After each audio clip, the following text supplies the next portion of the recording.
Good morning बच्चों, कैसे हैं आप लोग। उम्मीद है बिल्कुल अच्छे होंगे और आपकी पढ़ाई भी अच्छे से हो ही रही होगी और पढ़ना तो पड़ेगा ही। सामने एग्जाम जो है फरवरी में आपका एग्जाम होने वाला है। तो बच्चों आज हम फिर से आपके एग्जाम में थोड़ी सी मदद करने एमसीक्यू लेकर के आए हुए हैं। आज हमारा एमसीक्यू जो है वो चैप्टर 6 से रिलेटेड, जिसका नाम है इलेक्ट्रोमैग्नेटिक इंडक्शन, यानी कि विद्युत चुंबकीय प्रेरण से रिलेटेड 25 एमसीक्यू लेकर के आए हुए हैं। आज का जो हमारा एमसीक्यू का सीरीज है वो चैप्टर 6 से रिलेटेड पार्ट 1 है। तो चलिए शुरू करते हैं आज के क्लास को, ताकि आपकी थोड़ी सी मदद हो सके। तो बच्चों पहला question, the total number of magnetic field lines passing normally through an area is termed as. किसी सतह के लंबवत गुजरने वाले चुंबकीय बल रेखाओं की संख्या को कहा जाता है। देखिए बाबू, सपोज कीजिए ये मैग्नेटिक फील्ड लाइंस है, ध्यान से देखिएगा, मैग्नेटिक फील्ड लाइंस हैं। इसमें आप क्या करें, एक पेपर डाल दें, एक सरफेस डाल दें। सरफेस किस टाइप का, देखिए इसमें आप एक सरफेस डाल दें, ऐसे हो गया सरफेस, ऐसे हमने डाल दिया। अब आप देखिए ये मैग्नेटिक फील्ड लाइन है, यहां पर 90 डिग्री, यहां पर भी 90 डिग्री और ये भी 90 डिग्री ही बना रहा है, क्योंकि पेपर ऐसे है, टेढ़ा नहीं रखा गया है, ऐसे रखा गया है। तो इससे जो मैग्नेटिक फील्ड लाइंस निकलेंगे ये भी कितना 90 डिग्री के एंगल बना करके निकलेंगे। तो जितने मैग्नेटिक फील्ड लाइंस किसी प्लेन से 90 डिग्री का एंगल बना करके निकलते हैं उसे ही मैग्नेटिक फ्लक्स कहा जाता है। ये देख लो, ये पेपर से नहीं निकल रहा है, ये प्लेन से पास नहीं हो रहा है, तो इसको मैग्नेटिक फ्लक्स में काउंट नहीं करेंगे। अब आप देखें 1 2 3 टोटल फ्लक्स कितने हो जाएंगे, इसके टोटल फ्लक्स 3 माने जाएंगे। यानी कि क्वेश्चन जो है कि the total number of magnetic field lines passing normally through an area is termed as, तो उसे क्या कहेंगे हम, मैग्नेटिक फ्लक्स कहेंगे। और यहां पर मैग्नेटिक फील्ड बदल करके अगर इलेक्ट्रिक फील्ड कर देता तो हमारा आंसर हो जाता है इलेक्ट्रिक फ्लक्स। तो इसका कौन सा ऑप्शन सही होगा, हमारा ऑप्शन नंबर बी सही होगा, मैग्नेटिक फ्लक्स यानी कि चुंबकीय फ्लक्स होंगे। Next, SI unit of magnetic flux is. बच्चों देखिए ये तो था कि बस नंबर गिन करके हमने लिख दिया, लेकिन फॉर्मूला के अकॉर्डिंग मैग्नेटिक फ्लक्स का फॉर्मूला होता है बी डॉट ए। अगर इसको तोड़ें तो हम लिख सकते हैं बी ए कॉस थीटा। अब बी यानी कि मैग्नेटिक फील्ड, और मैग्नेटिक फील्ड का यूनिट क्या होता है, टेस्ला होता है, और ए फॉर एरिया, तो पहला मिल गया हमारे पास टेस्ला मीटर स्क्वायर, क्योंकि एरिया का यूनिट क्या होता है, मीटर स्क्वायर, और कॉस थीटा का यूनिट कुछ नहीं होता है तो 1 मान लीजिए, तो हमारे पास हो गया टेस्ला मीटर स्क्वायर। तो पहला मिल गया हमारा टेस्ला मीटर स्क्वायर, और टेस्ला मीटर स्क्वायर को शॉर्ट में वेबर कहा जाता है, जिसको WB से डिनोट किया जाता है, तो वेबर भी सही होगा। यानी कि ओवरऑल हमारे ऑप्शन नंबर डी सही हो जाएंगे। So next question, question number 3, the magnetic flux and surface area is related as. यानी कि चुंबकीय फ्लक्स तथा सतह क्षेत्रफल के बीच संबंध होता है। बच्चों इसको समझने के लिए क्वेश्चन नंबर 1 में चलते हैं। देखिए ये जो प्लेन ऑफ पेपर हमने डाला था, इससे कितने फ्लक्स निकल रहे थे, 1 2 3। अगर आप इसके एरिया को बढ़ा देते तो ये वाला भी इसमें कवर हो जाता, तब फ्लक्स कितने हो जाते, 4 हो जाते। यानी कि मैग्नेटिक फ्लक्स डायरेक्टली प्रोपोर्शनल होता है एरिया के। अगर आप एरिया को बढ़ाएंगे तो ज्यादा फ्लक्स पास होगा, और एरिया को कम करेंगे तो फ्लक्स कम पास होगा। यानी कि हमारा ऑप्शन नंबर बी सही होगा, magnetic flux directly proportional to area.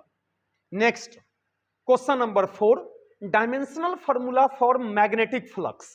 देखिए बाबू, कह रहा है कि चुंबकीय फ्लक्स का विमीय सूत्र होता है, या निकालिए। तो बच्चों फ्लक्स का फॉर्मूला होता है B इंटू ए।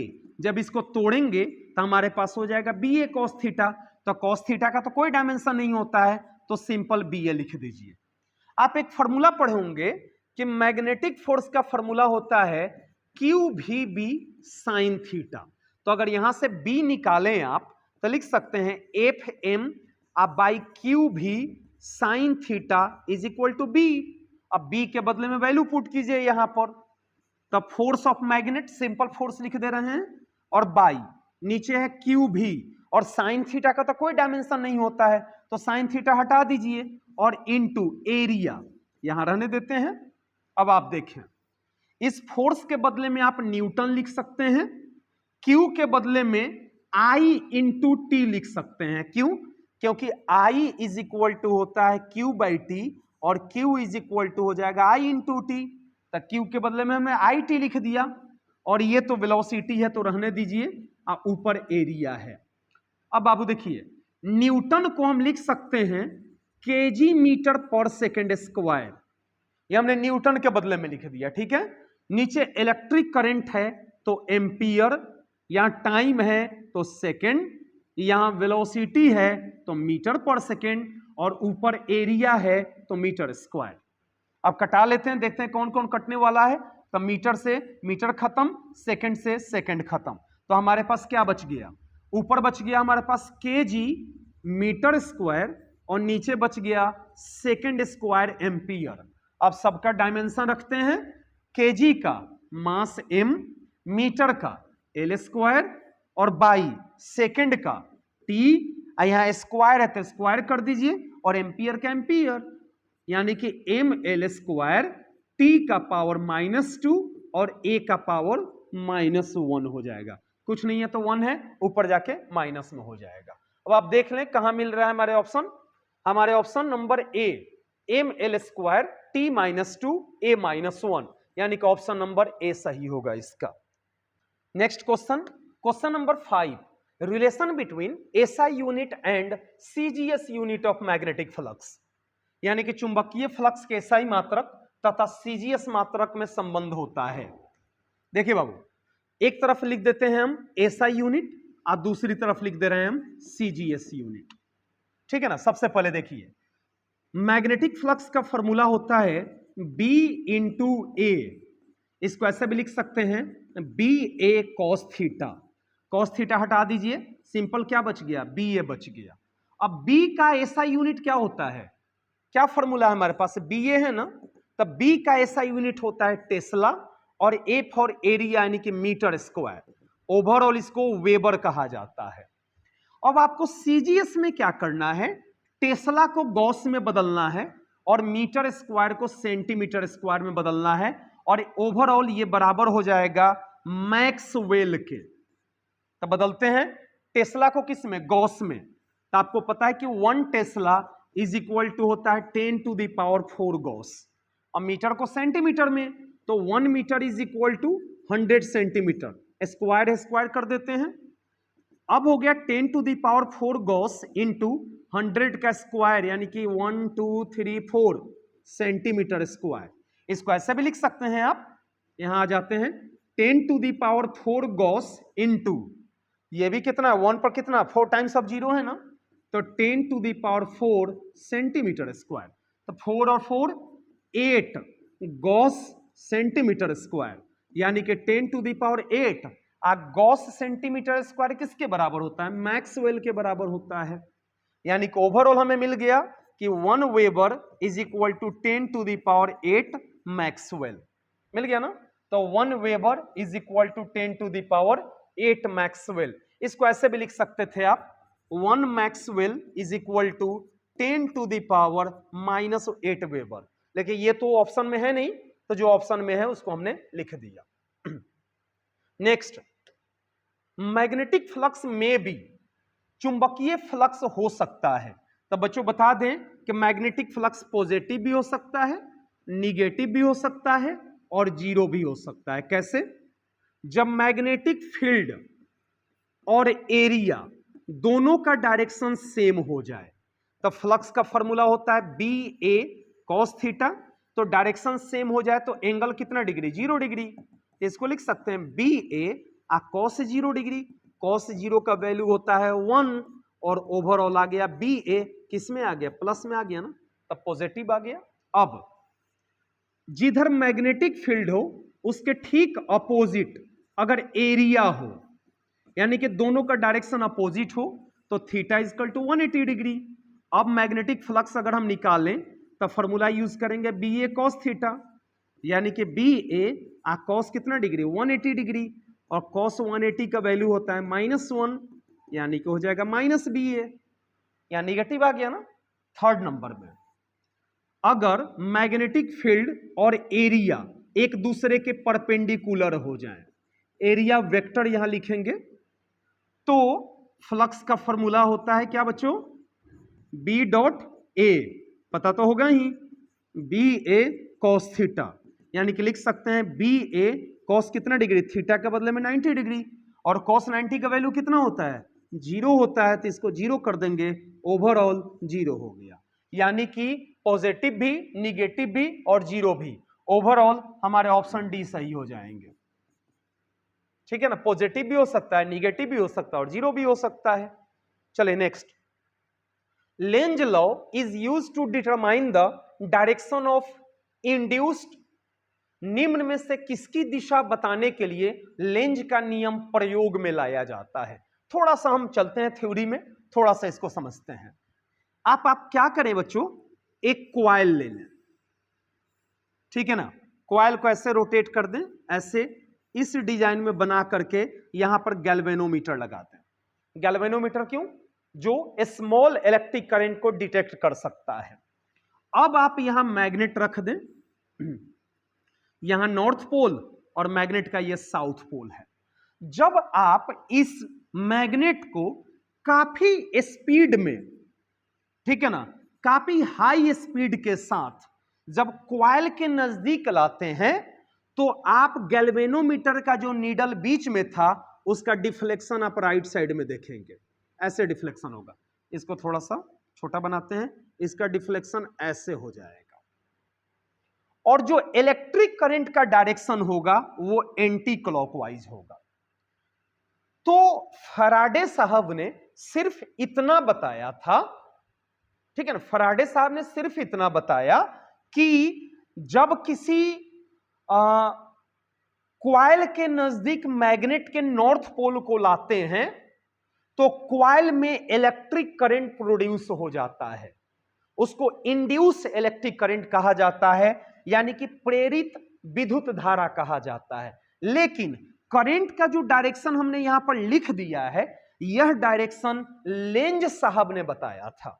लेंज लॉ के अकॉर्डिंग डायरेक्शन पता किया गया कि जब नॉर्थ पोल को कॉइल के नजदीक लाएंगे तो इलेक्ट्रिक करंट का जो डायरेक्शन होता है वो एंटी क्लॉकवाइज होता है, और वहीं अगर मान गए इस कॉइल से दूर लेकर के अगर आप जाते हैं, यहां कॉइल है ना, यहां गैल्वेनोमीटर है, ठीक है ना, तो जब मैग्नेट के नॉर्थ पोल को कॉइल से दूर ले जाते हैं, इधर की तरफ दूर ले जाते हैं, तो डिफ्लेक्शन जो होगा वो लेफ्ट साइड में होगा, लेकिन करंट जो होगा वो किधर होगा, इंड्यूस्ड करंट क्लॉकवाइज होगा। ये लेंज साहब का कहना था।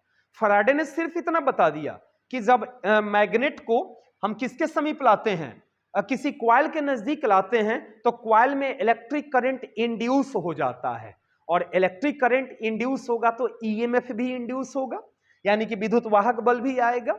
अब इसको समझने का आसान तरीका देखो, ऐसे कॉइल और ये गैल्वेनोमीटर मान लेते हैं, ठीक है ना, मैग्नेट को आपने बाएं लाया, ये गैल्वेनोमीटर है ना, तो करंट किधर, इधर आ रहा है ना, तो गैल्वेनोमीटर दाहिने साइड में होगा, देख रहे हैं ना, ऐसे था ना, ऐसे जा रहा है।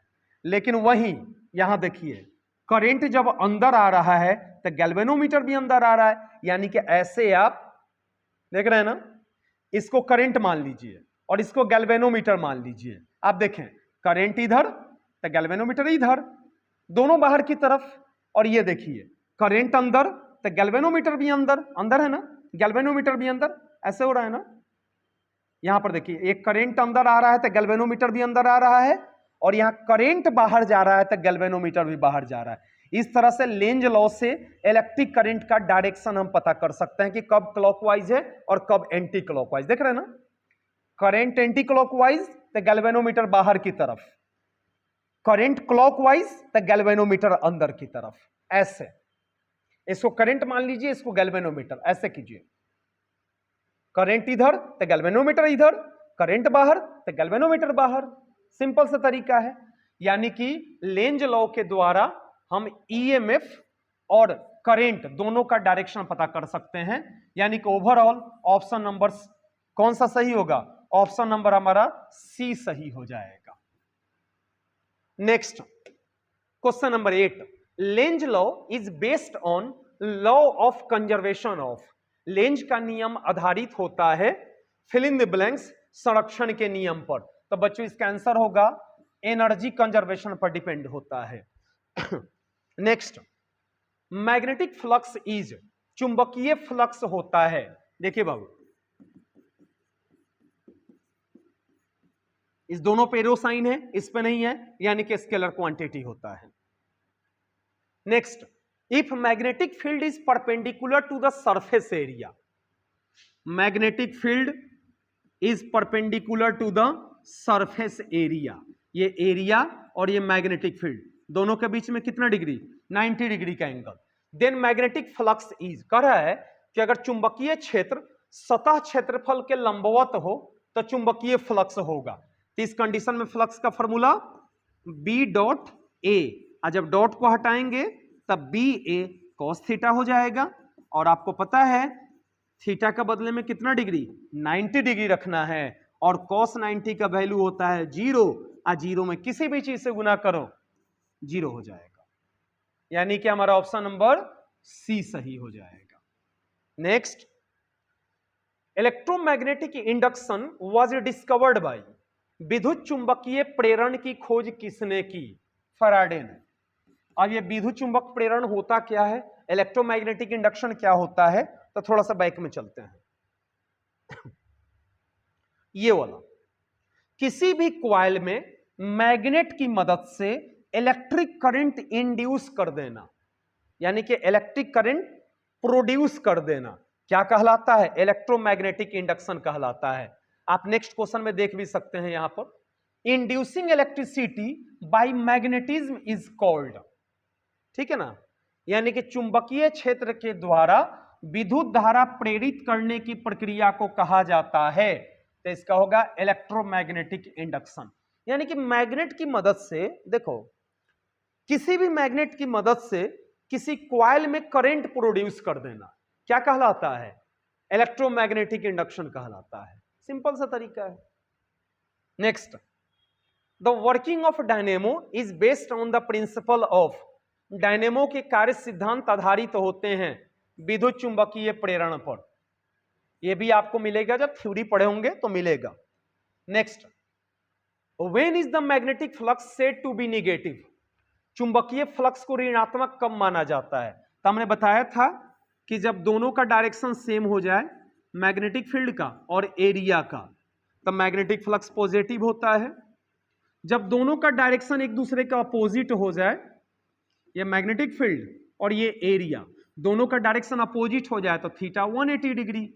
अब मैग्नेटिक फ्लक्स निकालने का फॉर्मूला यूज करेंगे बी ए, यानी कि बी ए कॉस थीटा, थीटा के बदले में आपको रखने हैं 180 डिग्री, और 180 डिग्री का वैल्यू होता है -1, टोटल कितना हो गया? माइनस बी ए हो गया, यानी कि थीटा का वैल्यू जब 180 डिग्री हो जाएगा तो फ्लक्स का वैल्यू कितना हो जाएगा? निगेटिव हो जाएगा। Next, if the number of turns in a coil be tripled, then value of magnetic flux, यदि किसी कुंडली में घुमावों की संख्या को 3 गुना कर दिया जाए तो चुंबकीय फ्लक्स। तो बच्चों मैग्नेटिक फ्लक्स जो होता है वो डायरेक्टली प्रोपोर्शनल होता है नंबर ऑफ टर्न के। जैसे कि अगर एक कॉइल है ना, इसमें अगर फ्लक्स 2 निकल रहे हैं, अगर आप इस पर डबल कॉइल बना दें तो फ्लक्स भी सीधा डबल हो जाएगा। कितना? 2 था ना, तो इसमें 4 निकलने लग जाएगा। फिर ट्रिपल कर देंगे तो 6 निकलेगा, यानी कि जितना मैग्नेटिक फ्लक्स बढ़ेगा उतना उसका टर्न भी बढ़ना चाहिए, या ऐसे कहो जितना टर्न बढ़ेगा उतना ही उसका मैग्नेटिक फ्लक्स भी बढ़ना चाहिए। तो टर्न कितना हो रहा है? ट्रिपल हो रहा है ना, तो मैग्नेटिक फ्लक्स कितना हो जाएगा? वो भी ट्रिपल हो जाएगा। Next, in electromagnetic induction the induced charge is independent of, विद्युत चुंबकीय प्रेरण में प्रेरित आवेश स्वतंत्र होता है। तो बच्चों इसका आंसर होगा टाइम, समय से बिल्कुल इंडिपेंडेंट होता है, बाकी सब पर डिपेंड होता है। ईएमएफ में वोल्टेज होता है एक टाइप का, रेसिस्टेंस आप जानते ही हैं, उस पर भी डिपेंड होता है चार्ज, करंट पर भी डिपेंड होता है, तो ओवरऑल किस पर डिपेंड नहीं होता है, टाइम पर डिपेंड नहीं होता है। Next, SI unit of magnetic induction, चुंबकीय प्रेरण का एसआई मात्रक होता है। तो बच्चों जो मैग्नेटिक इंडक्शन है वो एक टाइप का मैग्नेटिक फील्ड होता है, और मैग्नेटिक फील्ड का क्या यूनिट होता है, टेस्ला। तो आप देख लें कहां है, ऑप्शन नंबर बी सही होगा। अब मैग्नेटिक फील्ड के जितने यूनिट होंगे सब के सब मैग्नेटिक इंडक्शन के यूनिट होंगे total. Next, question number 18, Fleming's right hand rule gives the direction of. देखिए बाबू, कर क्वेश्चन कि फ्लेमिंग के दाहिने हाथ के नियम के अनुसार डैश की दिशा बताई जाती है। तो फ्लेमिंग का जो राइट हैंड था वो बताता था, ये थंब जो है अंगूठा वो कंडक्टर का मोशन बताता था, ये फोर फिंगर जो है वो बताता था मैग्नेटिक फील्ड का डायरेक्शन, और ये सेंट्रल फिंगर है तो सी फॉर सेंट्रल और सी फॉर करेंट, तो जो सी सेंट्रल फिंगर है वो करेंट का डायरेक्शन बताता है। यानी कि originally Fleming right hand thumb rule सिर्फ और सिर्फ करंट का डायरेक्शन बताने के लिए यूज किया जाता है। Next, in Fleming left hand rule the direction of induced current, Fleming के बाएं हाथ के नियम में प्रेरित धारा की दिशा बताई जाती है। रूल कोई भी हो, इसको क्या कहते हैं, सेंट्रल फिंगर कहते हैं, सी फॉर होता है सेंट्रल फिंगर और सी फॉर होता है करंट। कोई भी रूल हो, लेफ्ट या राइट, जो मिडिल फिंगर होगा, जो सेंट्रल फिंगर होगा वो करंट बताएगा। आप ढूंढ ले, मिडिल फिंगर करंट बताएगा, C for central finger, C for current. Next, for a loop the current induced is, देखिए बाबू, इलेक्ट्रिक करंट का फॉर्मूला होता है लूप के लिए E by R, electromotive by R, और इलेक्ट्रोमोटिव का फॉर्मूला होता है BLV, आप बाई कितना हो जाएगा, R हो जाएगा। कहीं कि आप ऐसे भी लिख सकते हैं BLV इंटू 1/R, ऐसे भी लिखा जा सकता है। B फॉर मैग्नेटिक फील्ड, चुंबकीय क्षेत्र, L for length of conductor, और V फॉर वेलोसिटी, जिस वेलोसिटी को के साथ किसी कंडक्टर को L लेंथ वाले कंडक्टर को मूव कराया जाता है, उसी में BLV आएगा। तो ये फॉर्मूला हो जाएगा, कहां है, option number C, BLV/R। Next, eddy current was discovered by, भंवर धारा का खोज किया गया था। तो बच्चों इसका खोज किया गया था फोकॉल्ट के द्वारा, फोकॉल्ट के द्वारा, कब, 1895 में। इसीलिए ईडी करंट का एक और दूसरा नाम होता है फोकॉल्ट करंट, इसको फोकॉल्ट करंट भी कहा जाता है। सो एडी करंट क्या होता है, भंवर जैसा होता है। जैसे मान गए कि एक कंडक्टर आप ले लिए, सपोज करते हैं, थोड़ा सा समझाने का कोशिश करते हैं, और इस पे आप वायर को आप क्या किए कि वाउंड कर दिए, इस पर वायर को गोलाकार घुमा के बांध दिए, इस पर बांध दिए। अब इसका एक टर्मिनल पॉजिटिव के साथ और एक टर्मिनल निगेटिव के साथ, किसी को भी पॉजिटिव निगेटिव किसी को साथ जोड़ दीजिए। अब देखिए यहां पर आप एक मैग्नेट रख दीजिए, मैग्नेट का नॉर्थ पोल और मैग्नेट का साउथ पोल। जब नॉर्थ पोल को क्वाइल के नजदीक लाएंगे तो इलेक्ट्रिक करंट का डायरेक्शन वही वाला, इसको जोड़ दें, एक गैल्वेनोमीटर से जोड़ते हैं पहले, रुको, ठीक है ना। अब मैग्नेट इधर आ रहा, मैग्नेट इधर आ रहा है तो गैल्वेनोमीटर इधर जाएगा, तो इधर मैग्नेट तो करंट भी इधर और गैल्वेनोमीटर इधर, ऐसे बताया ना। जब बाहर जा रहा हो करंट ऐसे आएगा, इसमें करंट देखिएगा ऐसे, इंड्यूस्ड करंट ऐसे आएंगे, यानी कि इंड्यूस्ड करंट का डायरेक्शन एंटी क्लॉकवाइज होगा, और गैल्वेनोमीटर का डिफ्लेक्शन किधर होगा, राइट साइड में होगा ना। अब देखो मान गए कि इस पर कोई तार लपेट दिया गया, ठीक है ना। अगर तार सपोज को ऐसे लपेटे हुए हैं इस पर, अगर आप इधर से देखेंगे तो तार में करंट कैसा जाता दिखाई देगा, ऐसे जाता दिखाई देगा ना, यानी कि राउंड शेप में ऐसे। तो ये करंट का जो राउंड शेप बन रहा है वो भंवर जैसा बनता है, और भंवर धारा जो उत्पन्न होती है उसको ईडी करंट कहा जाता है। जैसे कभी कभी पानी में भी ईडी करंट प्रोड्यूस हो जाता है, नहीं देखते हैं, पानी नदी में ऐसे झांक के कभी देखेंगे तो पानी ऐसे गोल गोल घूमते रहता है। फिर जैसे बाल्टी ले लीजिए, उसमें पानी को जोर से ऐसे गोल गोल घुमा दीजिए, तो ऊपर से जब आप देखेंगे तो कैसा दिखेगा, गोला दिखेगा ना। उसी तरह मान के इस पर तार लपेटे हुए हैं आप, और जब इधर से या इधर से दिखेंगे, जैसे मान के इधर पे पेपर लगा देते हैं, तो जब ऐसे पेपर पर इसका कहेगा कि स्केच ड्रॉ करो, तो कैसा होगा, गोलाकार ड्रॉ होगा ना, भंवर जैसा होगा, ईडी जैसा होगा, इसी को ईडी करंट कहा जाता है। सो ठीक है, next, eddy current opposes the change in magnetic flux. Eddy current उसी को अपोज करता है जिससे उसका जन्म हुआ रहता है, चुंबकीय फ्लक्स क्या होगा। Next, SI unit of self inductance is, स्व प्रेरण का एसआई मात्रक होता है। अब देखिए सेल्फ इंडक्टेंस क्या होता है। सो अब आप देखिए, जैसे कि मान गए आपने एक क्वाइल लिया और इसको राउंड राउंड राउंड राउंड गोले गोले घुमा के नीचे आ गए, गोल गोल घुमा के नीचे आ गए, ऐसे ऐसे और ऐसे। ध्यान दीजिएगा, यहां पर आपने एक बैटरी कनेक्ट कर दिया, पॉजिटिव और निगेटिव, और यहीं पर एक छोटा सा आपने क्या किया, स्विच लगा दिया। इसमें स्विच लगा करके और इस स्विच को आपने ऑन कर दिया। स्विच क्या है, ऑन है, तो बैटरी का करंट इधर फ्लो होगा। अब देखो एक चीज, ये जो क्वाइल गोले गोले घूम रहा है, राउंड राउंड जो क्वाइल घूम रहा है, इसके अंदर ये जो राउंड वाला क्वाइल है, ये बैटरी मैकेनिज्म की वजह से, बैटरी करंट की वजह से ये अपने आप में एक करंट प्रोड्यूस कर लेता है। उसको कहा जाता है इंड्यूस्ड करंट, यानी कि प्रेरित धारा कहा जाता है, इंड्यूस्ड करंट। ये भी गोल है तो ईडी करंट कह सकते हैं, गोलाकार है ना, तो ईडी करंट कह सकते हैं। और इस इंड्यूस्ड करंट का डायरेक्शन बैटरी से निकलने वाले करंट का अपोजिट होता है, यानी कि यह इंड्यूस्ड करंट उसी का विरोध करता है, उसी का अपोज करता है जिससे इसका जन्म हुआ रहता है। ये तो दुनिया का नियम है, जो आपको बढ़ाएगा आगे, आप आगे चल करके उसी का अपोज करेंगे। ये दुनिया का नियम है, फितरत है लाइफ का। आप किसी को भी प्रोग्रेस करा दें, किसी को भी हिम्मत दे करके, उसका साथ दे करके उसको आगे बढ़ा दें, लेकिन एक समय ऐसा आएगा कि जब वो आदमी को यह एहसास हो जाएगा कि मेरी जरूरत नहीं है, तो फिर वो मेरा अपोज करना शुरू कर देगा। ये लाइफ का नियम है, सबके साथ होता है। अगर हम आगे बढ़ रहे हैं तो हमको पीछे खींचने के लिए दो चार आदमी बैठे पड़े हैं। ये बेचारा आगे बढ़ रहा है तो इसको रोकने के लिए करंट इंड्यूस हो गया। नेचर में भी देख लो दिया हुआ है अपोज। लेकिन नेचर एक और बढ़िया चीज भी सिखाती है। देखिए, ये तो हमने इसको अपना लिया अपने लाइफ में कि जो आगे बढ़ता है उसको हम क्या करते हैं, पीछे खींचते हैं।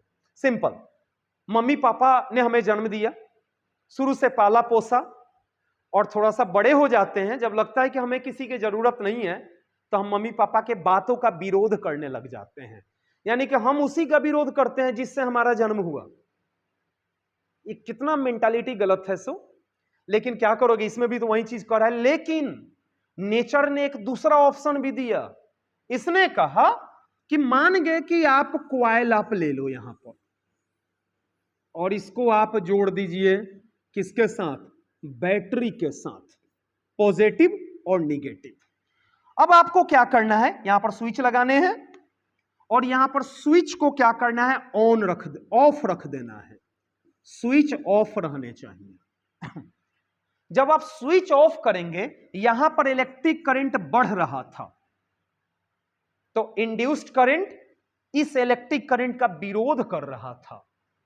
यहां पर जब स्विच आप ऑन करेंगे तो इसमें जो बैटरी करंट निकल रहा था, मेन करंट, वो क्या होगा, डिक्रीज होना शुरू हो जाएगा, कम होने लग गया ना।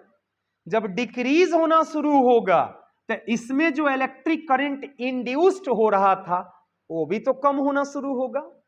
लेकिन एक चीज देखो, इस इंड्यूस्ड करंट का अभी अपोज कर रहा था, लेकिन जब देखेगा कि जिसने हमें जन्म दिया वो कम हो रहा है, तो ये इंड्यूस्ड करंट इसका साथ देने लग जाएगा। इसको हमने नहीं सीखा लाइफ में, इसको हमने नहीं लिया, इसको हमने सीखा। हम सारे ह्यूमन बीइंग इसको लेकर चलते हैं। इसको थोड़ा सा समझ लेते तो बेहतर हो जाता। कोई उठ रहा है, ठीक है, उसको आप अपोज कर रहे हैं, लेकिन जब वो गिरे तो उसका आप सहयोग करें। सेकंड में देखिए, इलेक्ट्रिक करंट गिर रहा था तो ये इंड्यूस्ड करंट बोला कि टेंशन नहीं, हम साथ हैं, ये इसका साथ देने लग गया, यानी कि इसने इंड्यूस्ड करंट इसको कम होने से रोकने लग गया। साथ देने का मतलब घटने से रोकना, और अपोज करने का मतलब बढ़ने से रोकना। तो जब स्विच ऑफ होता है तो इंड्यूस्ड करंट मेन करंट के घटने का विरोध करता है कि तुम क्यों घट रहा है, हम हैं साथ में, तुम घट जाएगा तो हम विरोध किसका करेंगे। लेकिन यहां पर जब बढ़ रहा था तो वही इंड्यूस्ड करंट उसका अपोज कर रहा था। आई बात समझ में ना? चलिए कोई नहीं। तो यहां पर जो नंबर ऑफ टर्न है, यहां पर टोटल मैग्नेटिक फ्लक्स निकालें तो आप लिख सकते हैं इसको कि ऐसे लिख सकते हैं कि total magnetic flux directly proportional होते हैं आई के। इसके जो मैग्नेटिक फ्लक्स निकलेंगे, मैग्नेटिक लाइंस निकलेंगे, करंट पर डिपेंड होगा, यानी कि फ्लक्स टोटल इक्वल टू लिख सकते हैं आई एल, और इसी एल को कहा जाता है self inductance, constant of self inductance. तो एल का फॉर्मूला कितना हो जाएगा? एल का फॉर्मूला क्या लिख सकते हैं? Flux total by I. अब यूनिट देखिए, फ्लक्स का यूनिट वेबर और इलेक्ट्रिक करंट का यूनिट एम्पियर, तो हो गया वेबर पर एम्पियर। तो पहला हमको मिल गया वेबर पर एम्पियर, और ये बराबर होता है हेनरी के हेनरी के बराबर होता है। इसका बाबू एक और यूनिट है, कैसे देखिए इसको हम मिटा देना, इसको मिटाते हैं, ठीक है ना, या फिर कहीं दूसरी जगह बना देते हैं। देखिए ईएमएफ का फॉर्मूला होता है minus delta flux by delta T, ठीक है ना। अगर डेल्टा हटा दें, माइनस हटा दें, तो क्या लिख सकते हैं? फ्लक्स बाई टी लिख सकते हैं ऐसे, और फ्लक्स इज इक्वल टू क्या लिख सकते हैं? EMF into T. अब यहां फ्लक्स का फॉर्मूला, एल का फॉर्मूला कितना है? Flux total by I. L का फॉर्मूला है flux total by I. Flux total का लिखिए electromotive into time by I. Electromotive का वोल्टेज, टाइम का सेकंड, और नीचे इलेक्ट्रिक करंट यानी एम्पियर, यानी कि लिख सकते हैं इसको वोल्ट सेकंड पर एम्पियर, यानी कि ये भी हो जाएगा। ऑप्शन नंबर डी सही। Next, dimensional formula for self inductance. अच्छा क्वेश्चन है कि सेल्फ इंडक्टेंस का फॉर्मूला क्या पढ़े हैं? Flux total by I. Flux का फॉर्मूला होता है B into A by I. अब बी को आप लिख सकते हैं ऐसे भी, कॉस थीटा हटा दीजिए और बाई आई। हम बताए हैं कि फॉर्मूला होता है एक एफ एम बराबर क्यू भी बी, तो यहां से बी निकालें तो लिख सकते हैं एफ एम बाई क्यू भी। अब वैल्यू पुट कीजिए बी का, क्या लिख सकते हैं? एफ बाई क्यू भी, और इनटू ऊपर एरिया, नीचे इलेक्ट्रिक करंट आई। एफ का न्यूटन, एफ रहने दीजिए, क्यू का आई इंटू टी और इंटू भी, और ए बाई कितना हो गया? आई हो गया। अब इसको और थोड़ा सा आगे बढ़ते हैं। यहां देखिए, फोर्स का न्यूटन बाई, इलेक्ट्रिक करंट का एम्पियर, टाइम का सेकंड, वेलोसिटी का मीटर पर सेकंड, और इनटू ऊपर कितना एरिया है, तो ऊपर हो जाएगा मीटर स्क्वायर, और नीचे क्या है? इलेक्ट्रिक करंट है, तो नीचे एम्पियर हो गया। अब न्यूटन मीटर स्क्वायर बाई कटा लेते हैं, कौन कौन कटने वाला है देख लेते हैं। सेकंड से सेकंड खत्म, और ampere ampere, ampere square metre. अब एगो मीटर से एगो मीटर कैंसिल, तो न्यूटन मीटर बाई कितना हो गया? Ampere square. अब ये और तोड़ेंगे, न्यूटन को अगर तोड़े हम, अब इसको मिटा देते हैं, इसकी जरूरत नहीं है हमें, इसको हम मिटा दे रहे हैं। यहां पर क्या था? स्क्वायर था। अब न्यूटन को लिख सकते हैं केजी मीटर पर सेकंड स्क्वायर, ऊपर मीटर है और नीचे एम्पियर स्क्वायर है, यानी कि KG metre square by second square ampere square. अब डायमेंशन रखिए, केजी का मास, मीटर का एल स्क्वायर, सेकंड का टी स्क्वायर, और एम्पियर का ए स्क्वायर। इसको जब तोड़ेंगे तो आ जाएगा M L square T square T minus two और ए माइनस टू। अब आपको मिला लेने हैं कहाँ है। M L square T minus two A minus two, M L square T minus two A minus two, option number B, M L square T minus two A minus two. Next और last, self inductance of long solenoid is, किसी लंबी परिनालिका का स्वप्रेरण होता है। तो बच्चों इसका option number A सही होगा। एन बराबर number of turn, A for area, L for length of conductor, और म्यू का वैल्यू तो आप जानते ही हैं। इसको थ्योरी में ज्यादा अच्छे से क्लियर किया जा सकता है, इसका डेरिवेशन है एक, इस डेरिवेशन को याद कर लीजिएगा, एग्जाम के लिए लॉन्ग क्वेश्चन के लिए फायदेमंद हो जाएगा। तो बच्चों रहने दें, आज हम मिलते हैं नेक्स्ट क्लास में, तब तक के लिए खुश रहिए, सुरक्षित रहिए और सबसे इंपॉर्टेंट पढ़ते रहिए। Thank you so much Babu, thank you Babu.